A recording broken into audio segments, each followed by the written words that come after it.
ಮಿತ್ರರೇ ನಮಸ್ಕಾರ.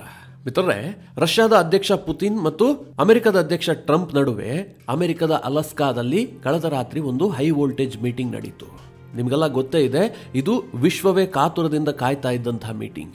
ಯಾಕೆ ಕೇಳಿದ್ರೆ, ಟ್ರಂಪ್ ಯಾವ ರೀತಿಯಾಗಿ ಇದನ್ನ ಬಿಂಬಿಸಿದ್ರು ಅಂತಂದ್ರೆ, ನಾನು ಈ ಮೀಟಿಂಗ್ ಮಾಡ್ಬಿಟ್ಟು ಯುದ್ಧವನ್ನು ನಿಲ್ಲಿಸ್ಬಿಡ್ತೀನಿ. ಈ ಹಿಂದೆ ಅವ್ರು ಹೇಳ್ತಾ ಇದ್ರಲ್ಲ, 24 ಗಂಟೆಯಲ್ಲಿ ಯುದ್ಧ ನಿಲ್ಲಿಸ್ತೀನಿ ನಾನು ಅಧಿಕಾರಕ್ಕೆ ಬಂದ್ರೆ ಅಂತ. ಅದು ಸಾಧ್ಯ ಆಗಿಲ್ಲ. ಈಗ ಅವ್ರ ಅಧಿಕಾರಕ್ಕೆ ಬಂದು 200 ದಿನ ಕಳೆದು ಹೋಗಿದೆ. ಆದರೆ ಟ್ರಂಪ್ ಮತ್ತೆ ಪೋಸ್ಟ್ ಕೊಡೋದಕ್ಕೆ ಶುರು ಮಾಡಿದ್ರು. ಈ ಮೀಟಿಂಗ್ ಆದ ಬಳಿಕ ರಷ್ಯಾ ಯುದ್ಧ ನಿಲ್ಲಿಸಿಯೇ ನಿಲ್ಲಿಸುತ್ತೆ, ಪುತಿನ್ ನನ್ನೆಲ್ಲಾ ಷರತ್ತುಗಳಿಗೆ ಒಪ್ಕೊಳ್ತಾರೆ, ಈ ರೀತಿಯಾಗಿ ಟ್ರಂಪ್ ಈ ಮೀಟಿಂಗ್ಗೆ ಹೈಪ್ ಕೊಟ್ಟಿದ್ರು. ಅಂದುಕೊಂಡಂತೆ ಮೀಟಿಂಗ್ ಆಯ್ತು. ರಷ್ಯಾದ ಅಧ್ಯಕ್ಷ ಪುತಿನ್ ಅಲ್ಲಿಗೆ ಬಂದ್ರು, ಟ್ರಂಪ್ ಜೊತೆಗೆ ಮಾತನಾಡಿದ್ರು. ಬರೋಬ್ಬರಿ 3 ಗಂಟೆಗಳ ಕಾಲ ಮಾತುಕತೆ ನಡೀತು. ಆದ್ರೆ ಮಾತುಕತೆಯ ಔಟ್ಕಮ್ ಏನು ಕೇಳಿದ್ರೆ, ಬಿಗ್ ಝೀರೋ. ಯಾಕೆ ಬಿಗ್ ಝೀರೋ ಅಂತಂದ್ರೆ, ಯುದ್ಧ ನಿಲ್ಲಿಸುವಂತಹ ಯಾವುದೇ ನಿರ್ಧಾರ ಇದರಲ್ಲಾಗಿಲ್ಲ. ಹಾಗಾದ್ರೆ ಮಾತುಕತೆ ಟೋಟಲಿ ವಿಫಲವಾಗಿ ಕೇಳಿದ್ರೆ, ಖಂಡಿತವಾಗ್ಲೂ ಇಲ್ಲ. ಒಂದಷ್ಟು ಮಹತ್ವದ ಬೆಳವಣಿಗೆಗಳಾಗಿದ್ದಾವೆ. ಇಬ್ಬರೂ ನಾಯಕರು ಪರಸ್ಪರ ಒಬ್ಬರನ್ನೊಬ್ಬರು ಹೊಗಳ್ಕೊಂಡಿದ್ದಾರೆ. ಮುಂದೇನೋ ಆಗತ್ತೆ ಅನ್ನೋದರ ಸುಳಿವು ಸಿಗ್ತಾ ಇದೆ. ಹಾಗಾದ್ರೆ ಮಿತ್ರರೇ, ಈ ಮೀಟಿಂಗ್ನ ಔಟ್ಕಮ್ ಏನು, ಏನೇನಾಯ್ತು ಮೀಟಿಂಗ್ ವೇಳೆ? ಪುತಿನ್ ಯಾವುದಕ್ಕೆ ಒಪ್ಪಿದ್ರು, ಯಾವುದಕ್ಕೆ ಒಪ್ಪಿಲ್ಲ? ಟ್ರಂಪ್ ಪುತಿನ್ ಮೇಲೆ ಹಾಕಿದಂತಹ ಒತ್ತಡ ಏನು? ಟ್ರಂಪ್ ಪುತಿನ್ಗೆ ಏನು ಆಫರ್ ಮಾಡಿದ್ರು? ಇದೆಲ್ಲದನ್ನ ಈ ವಿಡಿಯೋದಲ್ಲಿ ನಿಮಗೆ ಡೀಟೇಲ್ ಆಗಿ ತಿಳಿಸ್ಕೊಡ್ತೀನಿ. ಮಿತ್ರರೇ, ಇದು ಭಾರತೀಯರಿಗೆ ತೀರಾ ಇಂಪಾರ್ಟೆಂಟ್ ಆಗುವಂತಹ ವಿಚಾರ. ಯಾಕೆಂದ್ರೆ ಈ ಯುದ್ಧ ನಿಂತಿದ್ದೇ ಆದರೆ ಭಾರತದ ಮೇಲಿನ ಟ್ರಂಪ್ ಟ್ಯಾರಿಫ್ ವಾರ್ ಸ್ವಲ್ಪ ಕಡಿಮೆ ಆಗಬಹುದು ಅನ್ನುವಂಥ ಅಂದಾಜಿದೆ. ಕೆಲವರು ಹೇಳ್ತಾರೆ ಅದಕ್ಕೂ ಇದಕ್ಕೂ ಸಂಬಂಧ ಇಲ್ಲ, ಯುದ್ಧ ನಿಂತರೂ ಕೂಡ ಟ್ರಂಪ್ ಇದೇ ರೀತಿಯ ಹುಚ್ಚಾಟವನ್ನು ಮುಂದುವರಿಸ್ತಾರೆ ಅಂತ. ಅದು ಬೇರೆ ವಿಚಾರ. ಆದರೂ ಕೂಡ ನಮಗೊಂದು ನಿರೀಕ್ಷೆ ಇದೆಯಲ್ವಾ, ಯುದ್ಧ ನಿಂತಿದ್ದೆ ಆದರೆ ಏನೋ ಲಾಭ ಆಗಿಬಿಡುತ್ತೆ ಅಂತ. ಹೀಗಾಗಿ ಪುತಿನ್ ಮತ್ತು ಟ್ರಂಪ್ ನಡುವೆ ನಡೆದಂತಹ ಈ ಮಾತುಕತೆಯ ಕಂಪ್ಲೀಟ್ ಡೀಟೇಲ್ಸ್ ಅನ್ನ ನಿಮಗೆ ನೀಡುವಂತಹ ಪ್ರಯತ್ನ ಮಾಡ್ತೀನಿ. ನೀವು ಈ ವಿಡಿಯೋನ ಕೊನೆವರೆಗೂ ಮಿಸ್ ಮಾಡದೆ ನೋಡಿ. ಮಿತ್ರರೇ, ಅಮೆರಿಕದ ಅಲಸ್ಕಾದಲ್ಲಿ ಟ್ರಂಪ್ ಮತ್ತು ಪುತಿನ್ ಮೀಟಿಂಗ್ ನಿಗದಿಯಾಗಿತ್ತು. ಇದಕ್ಕೋಸ್ಕರವಾಗಿ ಮೊದಲೇ ಒಂದಷ್ಟು ತಯಾರಿ ಮಾಡಿಕೊಳ್ಳಲಾಗಿತ್ತು. ಟ್ರಂಪ್ ಅವರ ಒಂದು ಟೀಮ್ ರಷ್ಯಾಗೆ ಹೋಗಿ ಪುತಿನ್ ಅವರನ್ನ ಭೇಟಿಯಾಗಿತ್ತು. ಆ ಸಂದರ್ಭದಲ್ಲಿ ಕೆಲವೊಂದಷ್ಟು ವಿಚಾರಗಳನ್ನ ಎರಡೂ ದೇಶಗಳು ಚರ್ಚೆ ಮಾಡಿಬಿಟ್ಟು ಈ ಮೀಟಿಂಗ್ಗೆ ಒಂದು ವೇದಿಕೆಯನ್ನು ಸಿದ್ಧ ಮಾಡಲಾಗಿತ್ತು. ಮಿತ್ರರೇ, ನಾನು ಯಾವಾಗಲೂ ಒಂದು ಮಾತು ಹೇಳ್ತಾ ಇರ್ತೀನಿ, ಈ ಜಿಯೋ ಪೊಲಿಟಿಕ್ಸ್ ಅನ್ನ ನೀವು ಅರ್ಥ ಮಾಡ್ಕೊಳ್ಬೇಕು ಅಂತಂದ್ರೆ, ಅಂದ್ರೆ ಇಬ್ಬರು ನಾಯಕರ ನಡುವೆ ಮೀಟಿಂಗ್ ಆಗಿದೆ, ಅದು ಸಕ್ಸಸ್ ಆಯ್ತಾ ಇಲ್ವಾ ಅಂತ ತಿಳ್ಕೊಳ್ಬೇಕಾದ್ರೆ ಆ ಮೀಟಿಂಗ್ ಯಾವ ರೀತಿಯಾಗಿ ನಡೀತು, ಅಲ್ಲಿ ಪರಸ್ಪರ ವೆಲ್ಕಮ್ ಯಾವ ರೀತಿಯಾಗಿ ಆಯಿತು, ಸಾರ್ವಜನಿಕವಾಗಿ ಆ ನಾಯಕರು ಹೇಗೆ ಕಾಣಿಸ್ಕೊಂಡ್ರು, ಇದು ವೆರಿ ಇಂಪಾರ್ಟೆಂಟ್ ಆಗುತ್ತೆ. ಈಗ ಅಲಸ್ಕಾದಲ್ಲಿ ಮೀಟಿಂಗ್ ಆಯ್ತಲ್ಲ, ಆ ಸಂದರ್ಭದಲ್ಲಿ ಈ ಪುತಿನ್ ಮತ್ತು ಟ್ರಂಪ್ ಇಬ್ಬರೂ ಕೂಡ ಬಹಳ ಆತ್ಮೀಯವಾಗಿ ಕಾಣಿಸ್ಕೊಂಡ್ರು. ಎಷ್ಟರ ಮಟ್ಟಿಗೆ ಅಂತಂದ್ರೆ, ಅಲಸ್ಕಾದ ಏರ್ಪೋರ್ಟ್ಗೆ ಇಬ್ಬರೂ ನಾಯಕರು ಒಂದೇ ಸಮಯಕ್ಕೆ ಬಂದ್ರು. ಪುತಿನ್ ಫ್ಲೈಟ್ ಇಳಿದು ಬರ್ತಿದ್ದಂತೆ ಟ್ರಂಪ್ ಕೂಡ ಅಲ್ಲಿ ವೆಯ್ಟ್ ಮಾಡ್ತಾ ಇದ್ರು. ಪರಸ್ಪರ ಅಲ್ಲೇ ಹಸ್ತಲಾಘವವನ್ನು ಮಾಡಿಕೊಂಡು ನಗನಗತಲ್ಲೇ ವೆಲ್ಕಮ್ ಮಾಡಿಕೊಂಡ್ರು. ಯಾಕಿದು ಇಂಪಾರ್ಟೆಂಟ್ ಆಗುತ್ತೆ ಕೇಳಿದ್ರೆ, ಪುತಿನ್ ಮತ್ತು ಟ್ರಂಪ್ ಈ ಹಿಂದೆ ತೀರಾ ಆತ್ಮೀಯವಾಗಿದ್ದಂತಹ ನಾಯಕರು. ಟ್ರಂಪ್ ಮೊದಲ ಅವಧಿಯಲ್ಲಿ ಪುತಿನ್ಗೂ ಕೂಡ ರೆಸ್ಪೆಕ್ಟ್ ಕೊಡ್ತಾ ಇದ್ರು, ಪುತಿನ್ ಕೂಡ ಟ್ರಂಪ್ಗೆ ರೆಸ್ಪೆಕ್ಟ್ ಕೊಡ್ತಾ ಇದ್ರು. 2019ರಲ್ಲಿ ಕೊನೆಯ ಬಾರಿಗೆ ಈ ಇಬ್ಬರು ನಾಯಕರು ಭೇಟಿಯಾಗಿದ್ರು. ಅದಾಗಿ 6 ವರ್ಷ ಕಳೆದು ಹೋಗಿದೆ. ಮತ್ತೆ ಯಾವತ್ತೂ ಕೂಡ ಈ ನಾಯಕರು ಪರಸ್ಪರ ಭೇಟಿಯಾಗಿರಲಿಲ್ಲ, ಕೇವಲ ಫೋನ್ ಮೂಲಕವಾಗಿ ಮಾತುಕತೆ ನಡೆಸ್ತಾ ಇದ್ರು. ಹೀಗಾಗಿ ಅಲಸ್ಕಾದಲ್ಲಿ ಅವರು 6 ವರ್ಷಗಳ ನಂತರ ನೇರವಾಗಿ ಭೇಟಿಯಾಗಿದ್ದಾಗಿತ್ತು. ಬಹಳ ಆತ್ಮೀಯವಾಗಿ ಕಾಣಿಸ್ಕೊಂಡ್ರು. ಅದಾಗ್ತಿದ್ದ ಹಾಗೆ ಅಮೆರಿಕ ಪುತಿನ್ಗೆ ಗೌರವ ಕೊಟ್ಟ ಹಾಗೆ ಮಾಡಿ ಒಂದು ಕಿತಾಪತಿ ಮಾಡ್ತು ಅಂತ ನನಗನ್ನಿಸ್ತು. ಅದೇನು ಕೇಳಿದ್ರೆ, ಪುತಿನ್ರನ್ನ ವೆಲ್ಕಮ್ ಮಾಡ್ಕೊಳ್ಳೋದಕ್ಕೋಸ್ಕರವಾಗಿ ಅಮೆರಿಕದ B-2 ಬಾಂಬರ್ ಫ್ಲೀಟ್ ಏನಿದೆ, F-22 ರಾಫ್ಟರ್ ಜೊತೆಗೆ ಅದು ಹಾರಾಟವನ್ನ ನಡೆಸ್ತು. ಪುತಿನ್ ಮತ್ತು ಟ್ರಂಪ್ ನಡೆದು ಬರ್ತಿರುವಂತಹ ಸಂದರ್ಭದಲ್ಲಿ ಅವರ ತಲೆಯ ಮೇಲೆಯೇ ಆ ಎಲ್ಲ ವಿಮಾನಗಳು ಹಾರಾಟವನ್ನ ನಡೆಸಿದ್ವು. ಒಂದು ಕ್ಷಣ ಪುತಿನ್ ಅದನ್ನ ಗಮನಿಸಿದ್ರು ಕೂಡ. ಬಳಿಕ ಅಲ್ಲೊಂದು ಅಲಾಸ್ಕಾ 2025 ಅಂತ ಒಂದು ವೇದಿಕೆಯನ್ನು ಸಿದ್ಧಪಡಿಸಲಾಗಿತ್ತು. ಅಲ್ಲಿ ಫೋಟೋಗೆ ಫೋಸ್ ಕೊಡುವಂತಹ ಕಾರ್ಯಕ್ರಮ ನಿಗದಿಯಾಗಿತ್ತು. ಪುತಿನ್ ಮತ್ತು ಟ್ರಂಪ್ ಇಬ್ರು ಕೂಡ ಆ ವೇದಿಕೆಗೆ ಬರ್ತಾರೆ. ಆ ಸಂದರ್ಭದಲ್ಲೂ ಅಮೆರಿಕ ಒಂದು ಕಿತಾಪತಿ ಮಾಡ್ತು. ಪುತಿನ್ ಅಕ್ಕಪಕ್ಕದಲ್ಲಿ ತನ್ನ ಯುದ್ಧ ವಿಮಾನಗಳನ್ನು ನಿಲ್ಲಿಸಿ ಒಂದು ರೀತಿಯಲ್ಲಿ ಸಂದೇಶ ಕೊಡುವಂತಹ ಕೆಲಸ ಮಾಡ್ತು ಅಂತ ನನಗನ್ನಿಸ್ತು. ಮಿತ್ರರೇ, ಅಮೆರಿಕ ಇದನ್ನೆಲ್ಲ ಪುತಿನ್ ಗೌರವಾರ್ಥವಾಗಿ ಮಾಡಿದ್ದು ಅಂತ ಹೇಳಬಹುದು. ಆದರೆ ನಾವು ಜಿಯೋ ಪೊಲಿಟಿಕ್ಸ್ ನಲ್ಲಿ ಇದನ್ನೆಲ್ಲ ಅಷ್ಟು ಈಸಿಯಾಗಿ ತೆಗೆದುಕೊಳ್ಳೋದಕ್ಕೆ ಸಾಧ್ಯ ಇಲ್ಲ. ನಾವು ದೊಡ್ಡವರು, ನಮ್ಮ ಬಳಿ ಇದೆಲ್ಲ ಇದೆ ಅಂತ ಶೋ ಆಫ್ ಮಾಡೋದಕ್ಕೋಸ್ಕರವಾಗಿ ಪುತಿನ್ ಎದುರುಗಡೆ ಇಂತಹ ಯುದ್ಧ ವಿಮಾನಗಳ ಪ್ರದರ್ಶನ ಆಯಿತು. ಆದರೆ ನಿಮಗೆ ಪುತಿನ್ ಗೊತ್ತಲ್ಲ, ಅವರು ಪ್ರತಿನಿತ್ಯ ಇದೆಲ್ಲದರ ಜೊತೆಗೆ ಆಟ ಆಡ್ತಿರುವಂಥವ್ರು. ಅವ್ರಿಗೆ ಇದೆಲ್ಲ ಹೊಸದಾಗಿ ಕಾಣುತ್ತಾ? ಅವರೇನು ಅದಕ್ಕೆಲ್ಲ ಅಷ್ಟು ಮಹತ್ವ ಕೊಟ್ಟಂತೆ ಕಾಣ್ತಾ ಇರಲಿಲ್ಲ.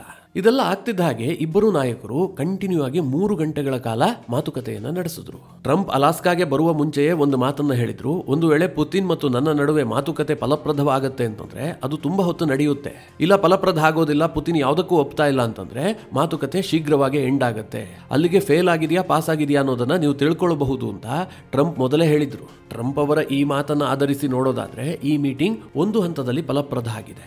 ಆದರೆ ಎಲ್ಲರೂ ನಿರೀಕ್ಷೆ ಮಾಡ್ತಿದ್ದೇನು, ಟ್ರಂಪ್ ಪೋಸ್ಟ್ ಕೊಟ್ಟಿದ್ರಲ್ಲ, ಈ ಮೀಟಿಂಗ್ ಆಗ್ತಿದ್ದ ಹಾಗೆ ಯುದ್ಧ ನಿಂತು ಬಿಡಬಹುದು ಅಂತ. ಆರಂಭದಲ್ಲಿ ಅವರು ಹಾಗೆ ಹೇಳ್ತಾ ಇದ್ರು, ಪುತಿನ್ ನಾನು ಮಾತನಾಡ್ತಾ ಇದ್ರೆ ನಾನು ಪುತಿನ್ರನ್ನ ಒಪ್ಪಿಸ್ಬಿಡ್ತೀನಿ ಅಂತ. ಆದರೆ ಪುತಿನ್ರನ್ನ ಅಷ್ಟೆಲ್ಲ ಲೈಟಾಗಿ ತೆಗೆದುಕೊಳ್ಳೋದಕ್ಕೆ ಸಾಧ್ಯ ಇಲ್ಲ. ಪುತಿನ್ ಒಬ್ಬ ಜಗಮೊಂಡ. ಅದು ಅಲ್ಲದೆ ಪುತಿನ್ ಒಬ್ಬ ಸೀಸನ್ ಪಾಲಿಟಿಷಿಯನ್. ಅವರಿಗೆ ಸ್ಟ್ರಾಟಜಿಕ್ ಇಂಟ್ರೆಸ್ಟ್ ತೀರಾ ಇಂಪಾರ್ಟೆಂಟ್ ಆಗುತ್ತೆ. ಈ ಟ್ರಂಪ್ ತರದ ವ್ಯಕ್ತಿತ್ವ ಅಲ್ಲ. ಈ ತಕ್ಷಣಕ್ಕೆ ನನಗೆ ಹೆಸರು ಬರುತ್ತೆ ಅಂತಾಗ್ಲಿ ಅಥವಾ ಸದ್ಯಕ್ಕೇನೋ ಲಾಭ ಆಗುತ್ತೆ ಅಂತಾಗ್ಲಿ ಆ ರೀತಿಯ ಯಾವುದೇ ತೀರ್ಮಾನವನ್ನು ಪುತಿನ್ ಕೈಗೊಳ್ಳೋದಿಲ್ಲ. ಅವರೊಬ್ಬ ಮಹಾನ್ ದೇಶಭಕ್ತ. ಟ್ರಂಪ್ಗೆ ಹಾಗಲ್ಲ ಇಲ್ಲ. ಟ್ರಂಪ್ಗೆ ತನ್ನ ಹಿತಾಸಕ್ತಿ ಅಷ್ಟೇ ಮುಖ್ಯ. ತನಗೆ ಲಾಭ ಆಗಬೇಕು, ತನ್ನ ಕುಟುಂಬಕ್ಕೆ ಲಾಭ ಆಗಬೇಕು, ತನಗೆ ಹೆಸರು ಬರಬೇಕು, ಇದಿಷ್ಟೇ ಟ್ರಂಪ್ ನೋಡ್ತಾರೆ. ಪುತಿನ್ ಆ ರೀತಿಯ ವ್ಯಕ್ತಿತ್ವದವರಲ್ಲ. ಈ ಮೀಟಿಂಗ್ ಆರಂಭವಾಗೋದಕ್ಕೆ ಮುಂಚೆಯೂ ರಷ್ಯಾ ಟ್ರಂಪ್ ಬಗ್ಗೆ ಒಳ್ಳೆಯ ಮಾತುಗಳನ್ನಾಡಿತ್ತು. ಪುತಿನ್ ಕೂಡ ಟ್ರಂಪ್ ಅವರ ಪ್ರಯತ್ನವನ್ನು ಶ್ಲಾಘಿಸಿದ್ರು. ಅದರಂತೆ ಇಬ್ಬರೂ ನಾಯಕರ ನಡುವೆ 3 ಗಂಟೆ ಮೀಟಿಂಗ್ ಆದ ಬಳಿಕ ಈ ಇಬ್ಬರೂ ನಾಯಕರು ಜಂಟಿಯಾಗಿ ಒಂದು ಪತ್ರಿಕಾಗೋಷ್ಠಿಯನ್ನು ನಡೆಸಿದ್ರು. ಇದನ್ನ ಪತ್ರಿಕಾಗೋಷ್ಠಿ ಅನ್ನೋದಕ್ಕಿಂತಲೂ ಕೂಡ ಪತ್ರಕರ್ತರ ಮುಂದೆ ಇವರೊಂದು ಸ್ಟೇಟ್ಮೆಂಟ್ ಅನ್ನ ಕೊಟ್ಟರಷ್ಟೇ. ಅಲ್ಲಿ ಇಬ್ಬರೂ ನಾಯಕರು ಯಾವುದೇ ಪತ್ರಕರ್ತರ ಪ್ರಶ್ನೆಯನ್ನ ಸ್ವೀಕರಿಸಿಲ್ಲ. ಪುತಿನ್ ಸ್ವಲ್ಪ ಜಾಸ್ತಿ ಮಾತನಾಡಿದ್ರು, ಟ್ರಂಪ್ ಸ್ವಲ್ಪ ಕಡಿಮೆ ಮಾತನಾಡಿದ್ರು ಅಷ್ಟೇ. ಪುತಿನ್ ಮೊದಲಿಗೆ ಮಾತಾರಂಭಿಸಿದ್ದು ಅವ್ರು ಹೇಳಿದ್ರು, ನಮ್ಮಿಬ್ಬರ ಭೇಟಿಯೂ ಕೂಡ ತೀರಾ ಆಶಾದಾಯಕವಾಗಿತ್ತು. ಪರಸ್ಪರ ಗೌರವದೊಂದಿಗೆ ಮಾತುಕತೆಯನ್ನು ನಡೆಸಿದೀವಿ. ಅಮೆರಿಕ ಮತ್ತು ರಷ್ಯಾ ಪರಸ್ಪರ ನೈಬರಿಂಗ್ ಕಂಟ್ರಿ. ನಮ್ಮ ನಡುವೆ ಅಂತರ ಇರುವಂತಹದ್ದು ಕೇವಲ 40 ಕಿಲೋಮೀಟರ್ ಮಾತ್ರ. ಅಂದ್ರೆ ಅವರು ಅಲಸ್ಕಾವನ್ನ ಉದಾಹರಣೆಯಾಗಿ ಹೇಳಿದ್ದು. ಅಲಸ್ಕಾದ ಕೊನೆಯ ದ್ವೀಪಕ್ಕೂ ರಷ್ಯಾದ ಕೊನೆಯ ದ್ವೀಪಕ್ಕೂ ಇರುವ ಅಂತರ ಕೇವಲ 40 ಕಿಲೋಮೀಟರ್. ಅದನ್ನು ಕೂಡ ಪುತಿನ್ ಇಲ್ಲಿ ಪ್ರಸ್ತಾಪ ಮಾಡಿದ್ರು. ಜೊತೆಗೆ 2ನೇ ಮಹಾಯುದ್ಧದ ಸಂದರ್ಭದಲ್ಲಿ ಪರಸ್ಪರ ದೇಶಗಳು ಯಾವ ರೀತಿಯಾಗಿ ಕೋಆಪರೇಟ್ ಮಾಡಿದ್ವು ಎಲ್ಲವನ್ನ ಪುತಿನ್ ಇಲ್ಲಿ ಮೆಲುಕು ಹಾಕಿದ್ರು. ಪುತಿನ್ ಹೀಗೆಲ್ಲ ಮಾತನಾಡ್ತಾ ಈ ಬೆಣ್ಣೆಯಲ್ಲಿ ಕೂದಲು ತೆಗೆದ ಹಾಗೆ ಉಕ್ರೇನ್ ಯುದ್ಧವನ್ನು ಕೂಡ ಪ್ರಸ್ತಾಪ ಮಾಡಿದ್ರು. ಉಕ್ರೇನ್ ನಮಗೆ ಬ್ರದರ್ಲಿ ನೇಷನ್, ಅವ್ರ ಮೇಲೆ ನಮಗೇನು ದ್ವೇಷ ಇಲ್ಲ, ನಾವು ಸೋದರತ್ವ ಭಾವನೆಯನ್ನೇ ಇಟ್ಕೊಂಡಿದೀವಿ. ಹೀಗಾಗಿ ಯುದ್ಧ ನಿಲ್ಲಿಸೋದಕ್ಕೆ ನಮಗೂ ಕೂಡ ಆಸಕ್ತಿ ಇದೆ.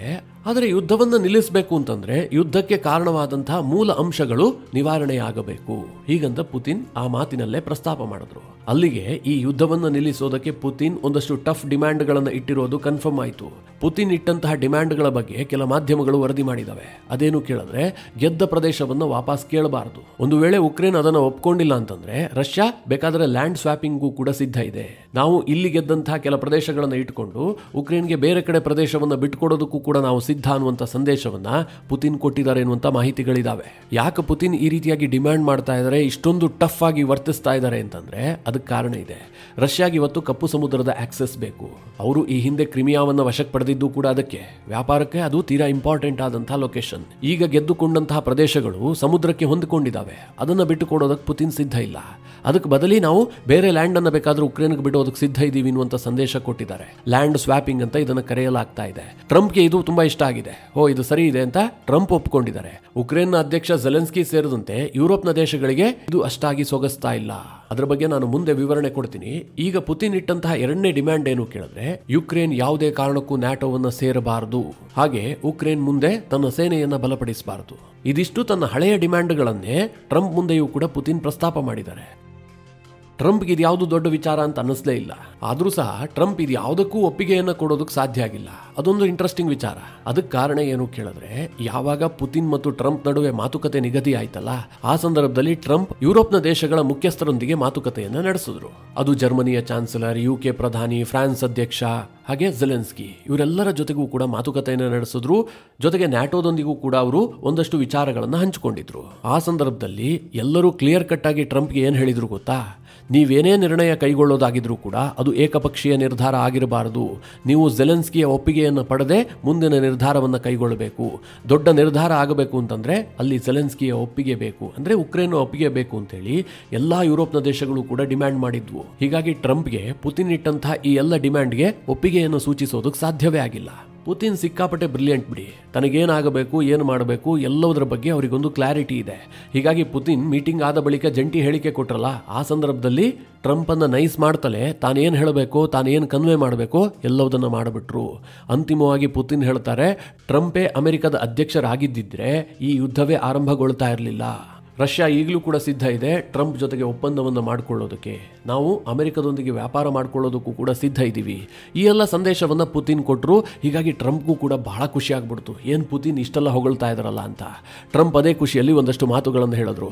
ನಾನು ಆದಷ್ಟು ಶೀಘ್ರದಲ್ಲಿ ನ್ಯಾಟೋ ಮುಖ್ಯಸ್ಥರಿಗೆ ಕರೆ ಮಾಡ್ತೀನಿ, ಹಾಗೆ ಜೆಲೆನ್ಸ್ಕಿಯ ಜೊತೆಗೂ ಕೂಡ ಮಾತುಕತೆಯನ್ನು ನಡೆಸ್ತೀನಿ. ಆದಷ್ಟು ಶೀಘ್ರವಾಗಿ 2ನೇ ಹಂತದ ಮಾತುಕತೆ ಆಗಬಹುದು. ಇವತ್ತಿನ ಮಾತುಕತೆ ತೀರಾ ಫಲಪ್ರದವಾಗಿದೆ. ಇಬ್ಬರೂ ಸಹ ಅನೇಕ ವಿಚಾರಗಳಿಗೆ ಒಪ್ಪಿಗೆಯನ್ನು ಸೂಚಿಸಿದ್ವಿ. ಇನ್ನೊಂದೆರಡು ವಿಚಾರಗಳು ಮಾತ್ರ ಬಾಕಿ ಉಳಿದಿದ್ದಾವೆ. ಅದು ಕೂಡ ಆದಷ್ಟು ಶೀಘ್ರದಲ್ಲಿ ಮುಗಿಯುತ್ತೆ. ನಾವು ನೆಕ್ಸ್ಟ್ ಟೈಮ್ ಆದಷ್ಟು ಶೀಘ್ರದಲ್ಲಿ ಭೇಟಿ ಆಗ್ತೀವಿ ಹೀಗಂತ ಟ್ರಂಪ್ ಹೇಳಿದ್ರು. ಅದೇ ಸಂದರ್ಭದಲ್ಲಿ ಪುತಿನ್ ಒಂದು ಮಾತು ಹೇಳ್ತಾರೆ, ಬಹುಶಃ ನೆಕ್ಸ್ಟ್ ಟೈಮ್ ಮಾಸ್ಕೋದಲ್ಲಿ ಭೇಟಿ ಆಗ್ತೀವಿ ಅಂತ ಅನಿಸುತ್ತೆ ಅಂತ. ಪುತಿನ್ ಅವರ ಈ ಮಾತು ಟ್ರಂಪ್ ಅವರಿಗೂ ಕೂಡ ಖುಷಿ ಕೊಡ್ತು. ಮಿತ್ರರೇ, ಹೀಗೆ ಇಬ್ಬರೂ ನಾಯಕರು ಕೂಡ ಬಹಳಷ್ಟು ನಗನಗತಲೆ ಮಾತನಾಡಿದರೆ, ಎಲ್ಲೋ ಇಬ್ಬರ ನಡುವೆ ಬಹಳ ವೈರುಧ್ಯಗಳಿದೆ ಅಂತ ಯಾವ ಕ್ಷಣದಲ್ಲೂ ಕೂಡ ಅನಿಸಿಲ್ಲ. ಹೀಗಾಗಿ ಮಿತ್ರರೇ, ಮುಂದಿನ ಬೆಳವಣಿಗೆಗಳು ತೀರಾ ಇಂಪಾರ್ಟೆಂಟ್ ಆಗುತ್ತೆ. ಈ ಮೀಟಿಂಗ್ ಏನೋ ಕನ್ಕ್ಲೂಡ್ ಆಗಿದೆ. ಇದಕ್ಕೆ ಯುರೋಪ್ನ ದೇಶಗಳು ಯಾವ ರೀತಿಯಾಗಿ ಪ್ರತಿಕ್ರಿಯೆಯನ್ನು ಕೊಡ್ತವೆ, ಜೆಲೆನ್ಸ್ಕಿಯ ನಿರ್ಧಾರ ಏನಾಗಿರುತ್ತೆ, ಇದು ವೆರಿ ವೆರಿ ಇಂಪಾರ್ಟೆಂಟ್ ಆಗುತ್ತೆ. ಮಿತ್ರರೇ, ಜೆಲೆನ್ಸ್ಕಿಯನ್ನು ಟ್ರಂಪ್ ಒಪ್ಪಿಸೋದಕ್ಕೆ ಇದುವರೆಗೆ ಸಾಧ್ಯ ಆಗಿಲ್ಲ. ಟ್ರಂಪ್ ಕರೆದುಬಿಟ್ಟು ಜೆಲೆನ್ಸ್ಕಿಗೆ ಅವಮಾನ ಮಾಡಿ ನಾನು ಜೆಲೆನ್ಸ್ಕಿಯನ್ನು ಹೆದರಿಸ್ಬಿಟ್ಟು ಯುದ್ಧ ನಿಲ್ಲಿಸ್ತೀನಿ ಅಂತ ಅಂದುಕೊಂಡ್ರು, ಅದು ಸಾಧ್ಯ ಆಗಿಲ್ಲ. ಯಾಕೆಂದ್ರೆ ಜೆಲೆನ್ಸ್ಕಿ ಇಲ್ಲಿ ಏಕಾಂಗಿ ಅಲ್ಲ. ಅಮೆರಿಕದ ಹೊರತಾಗಿಯೂ ಕೂಡ ಇಡೀ ಯುರೋಪ್ ಜೆಲೆನ್ಸ್ಕಿಯ ಹಿಂದಿದೆ. ಟ್ರಂಪ್ ಮತ್ತು ಪುತಿನ್ ನಡುವೆ ಭೇಟಿ ನಿಗದಿಯಾಗ್ತಿದ್ದ ಹಾಗೆ ಜೆಲೆನ್ಸ್ಕಿ ಒಟ್ಟು 30 ದೇಶದ ನಾಯಕರೊಂದಿಗೆ ಚರ್ಚಿಸಿದ್ದಾರೆ. ಜೆಲೆನ್ಸ್ಕಿಯ ಒನ್ ಅಂಡ್ ಓನ್ಲಿ ಡಿಮ್ಯಾಂಡ್ ಏನು ಕೇಳಿದ್ರೆ, ಈ ಹಿಂದೆ ಇದ್ದಂತಹ ಉಕ್ರೇನ್ ಅಂತಾರಾಷ್ಟ್ರೀಯ ಗಡಿಯಲ್ಲಿ ಯಾವುದೇ ಬದಲಾವಣೆ ಆಗಬಾರದು. ರಷ್ಯಾ ಈಗಾಗಲೇ ವಶಕ್ಕೆ ಪಡೆದಿರುವಂತಹ ದೋನ್ಸ್ಟ್ಯಾಕ್, ಲುಹಾನ್ಸ್ ಈ ಎಲ್ಲ ಪ್ರದೇಶವನ್ನ ಮರಳಿ ವಾಪಸ್ ಕೊಡಬೇಕು. ಇದು ಜೆಲೆನ್ಸ್ಕಿ ಅವರ ದೊಡ್ಡ ಡಿಮ್ಯಾಂಡ್. ನ್ಯಾಟೋಗೆ ಸೇರಬಾರದು ಅಂದ್ರೂ ಕೂಡ ಜೆಲೆನ್ಸ್ಕಿ ಓಕೆ ಹೇಳೋದಕ್ಕೆ ರೆಡಿ ಇದ್ದಾರೆ. ಆದರೆ ತಮ್ಮ ಜಾಗವನ್ನು ಬಿಟ್ಟು ಕೊಡೋದಕ್ಕೆ ಅವರು ಸಿದ್ಧ ಇಲ್ಲ. ರಷ್ಯಾ ಗೆದ್ದಂತಹ ಸ್ಟ್ರಾಟಜಿಕ್ ಲೊಕೇಶನ್ಗಳನ್ನ ಬಿಟ್ಟು ಕೊಡೋದಕ್ಕೆ ಅವರೂ ಸಿದ್ಧ ಇಲ್ಲ. ಹೀಗಾಗಿ ಈ ವಿಚಾರ ಅಷ್ಟು ಸುಲಭಕ್ಕೆ ಇತ್ಯರ್ಥವಾಗುವಂತಹ ವಿಚಾರವೇ ಅಲ್ಲ. ಇಲ್ಲಿ ಮಿತ್ರರೇ, ಪುತಿನ್ರನ್ನ ಪ್ರೆಡಿಕ್ಟ್ ಮಾಡೋದಕ್ಕೆ ಸಾಧ್ಯ ಇಲ್ಲ. ಜೊತೆಗೆ ಪುತಿನ್ಗೂ ಟ್ರಂಪ್ಗೂ ಇರುವಂತಹ ವ್ಯತ್ಯಾಸ ಏನು ಕೇಳಿದ್ರೆ, ಪುತಿನ್ ಯಾವುದನ್ನು ಘೋಷಿಸಿ ಬಹಿರಂಗಪಡಿಸಿ ಅನಂತರ ನಿರ್ಧಾರ ಕೈಗೊಳ್ಳುವಂತಹ ನಾಯಕ ಅಲ್ಲ. ಅವರು ಬಹಳ ಸೀಕ್ರೆಟ್ ಆಗಿ ಬಹಳ ವ್ಯೂಹಾತ್ಮಕವಾಗಿ ನಿರ್ಧಾರವನ್ನು ಕೈಗೊಳ್ತಾರೆ. ಆದರೆ ಟ್ರಂಪ್ ಹಾಗಲ್ಲ ಬಿಡಿ, ಎಲ್ಲೋದನ್ನು ಮೊದಲೇ ಟ್ರೂತ್ ಸೋಷಲ್ನಲ್ಲಿ ಘೋಷಣೆಯನ್ನು ಮಾಡಿಬಿಟ್ಟಿರ್ತಾರೆ. ಇವತ್ತೋ ನಾಳೆನೋ ತನ್ನ ಟ್ರೂತ್ ಸೋಷಲ್ನಲ್ಲಿ ಪುತಿನ್ರನ್ನ ಬೈದ್ರೂ ಕೂಡ ಏನು ಆಶ್ಚರ್ಯ ಇಲ್ಲ. ಅಂತಹ ಒಬ್ಬ ಹುಂಬ ಟ್ರಂಪ್. ಈ ಕಾರಣದಿಂದ ಈ ಯುದ್ಧದ ವಿಚಾರವಾಗಿ ಮುಂದಿನ ಕೆಲ ದಿನಗಳು ತೀರಾ ಇಂಪಾರ್ಟೆಂಟ್ ಆಗುತ್ತೆ. ಸದ್ಯದ ಬೆಳವಣಿಗೆ ನೋಡಿದ್ರೆ ಭಾರತಕ್ಕಂತೂ ಇದು ಆಶಾದಾಯಕವಾಗಿದೆ. ಭಾರತದ ಕೆಲ ಮಾಧ್ಯಮಗಳಲ್ಲಿ ರಷ್ಯಾ ಜೊತೆಗೆ ಭಾರತ ವ್ಯಾಪಾರ ಮಾಡ್ತಿರುವ ಕಾರಣದಿಂದಾಗಿ ಅಮೆರಿಕ ವಿಧಿಸಿದಂತಹ ಟ್ಯಾರಿಫ್ ವಿಚಾರವೂ ಕೂಡ ಈ ಮಾತುಕತೆ ವೇಳೆ ಚರ್ಚೆಗೆ ಬಂದಿದೆ ಅಂತ ವರದಿ ಮಾಡಿದವೆ. ಆದರೆ ಇದರ ಸತ್ಯಾಸತ್ಯತೆ ನನಗಂತೂ ತಿಳಿದಿಲ್ಲ. ಚರ್ಚೆ ಆಗಿದ್ರೂ ಆಗಿರಬಹುದು. ಅಮೆರಿಕ ಯಾವ ರೀತಿಯಾಗಿ ಬಿಂಬಿಸ್ತಾ ಇದೆ ಅಂತಂದ್ರೆ, ನಾವು ಭಾರತದ ಮೇಲೆ ಅಡಿಷನಲ್ ಟ್ಯಾರಿಫ್ ಹಾಕಿದ ಕಾರಣದಿಂದಾಗಿಯೇ ರಷ್ಯಾ ಒತ್ತಡಕ್ಕೊಳಗಾಯಿತು. ಹೀಗಾಗಿ ರಷ್ಯಾ ಮಾತುಕತೆಗೆ ಬಂದಿದೆ. ಪುತಿನ್ ಇಲ್ಲದೆ ಹೋದ್ರೆ ಅಮೆರಿಕಕ್ಕೆ ಬಂದು ಮಾತುಕತೆ ಮಾಡ್ತಾ ಇದ್ರ? ಈಗೆಲ್ಲ ಟ್ರಂಪ್ ಅಡ್ಮಿನಿಸ್ಟ್ರೇಷನ್ ಬಿಂಬಿಸಿಕೊಳ್ತಾ ಇದೆ. ಇಲ್ಲೊಂದು ಸೂಕ್ಷ್ಮವಾಗಿ ಗಮನಿಸಬೇಕಾದ ವಿಚಾರ ಏನು ಕೇಳಿದ್ರೆ, ಟ್ರಂಪ್ ಏನಾದರೂ ಯುದ್ಧ ನಿಲ್ಲೋದಕ್ಕೆ ಮುಂಚೆಯೇ ದೊಡ್ಡ ದೊಡ್ಡ ಸ್ಟೇಟ್ಮೆಂಟ್ಗಳನ್ನು ಕೊಟ್ಟು ಕ್ರೆಡಿಟ್ ಪಡೆದುಕೊಳ್ಳೋದಕ್ಕೆ ಹೊರಟಿದ್ದೆ. ಆದರೆ ಪುತಿನ್ ಇದೆಲ್ಲವನ್ನ ಉಲ್ಟಾ ಮಾಡಿದ್ರು ಏನು ಆಶ್ಚರ್ಯ ಇಲ್ಲ. ನೋಡೋಣ ಮುಂದೇನಾಗುತ್ತೆ ಅಂತ. ಈ ಬಗ್ಗೆ ಏನಾದರೂ ಡೆವಲಪ್ಮೆಂಟ್ ಆದರೆ ನಿಮಗೆ ವಿಡಿಯೋ ಮಾಡಿ ತಿಳಿಸುವಂತಹ ಪ್ರಯತ್ನ ಮಾಡ್ತೀನಿ. ಮಿತ್ರರೇ, ಇದೆಲ್ಲ ವಿಚಾರಗಳ ಕುರಿತಾಗಿ ನಿಮ್ಮ ಅನಿಸಿಕೆ ಅಭಿಪ್ರಾಯಗಳೇನು ಕಮೆಂಟ್ ಮಾಡುವ ಮೂಲಕ ನಮಗೆ ತಿಳಿಸಿ. ಹಾಗೆ ನಿಮಗೆ ಈ ವಿಡಿಯೋ ಇಷ್ಟವಾದರೆ ಲೈಕ್ ಮಾಡಿ. ಜೊತೆಗೆ ನೀವಿನ್ನೂ ನಿಮ್ಮ ನೆಚ್ಚಿನ ಸಂಸ್ಕಾರ ಸೌರಭ ಯೂಟ್ಯೂಬ್ ಚಾನಲ್ನ ಸಬ್ಸ್ಕ್ರೈಬ್ ಮಾಡಿಲ್ಲ ಅಂತಾದರೆ ಈ ಕೂಡಲೇ ಸಬ್ಸ್ಕ್ರೈಬ್ ಮಾಡಿ. ಮುಂದಿನ ಎಲ್ಲ ಅಪ್ಡೇಟ್ಗಳ ನೋಟಿಫಿಕೇಶನ್ಗಾಗಿ ಬೆಲ್ ಐಕಾನ್ ಒತ್ತಿ.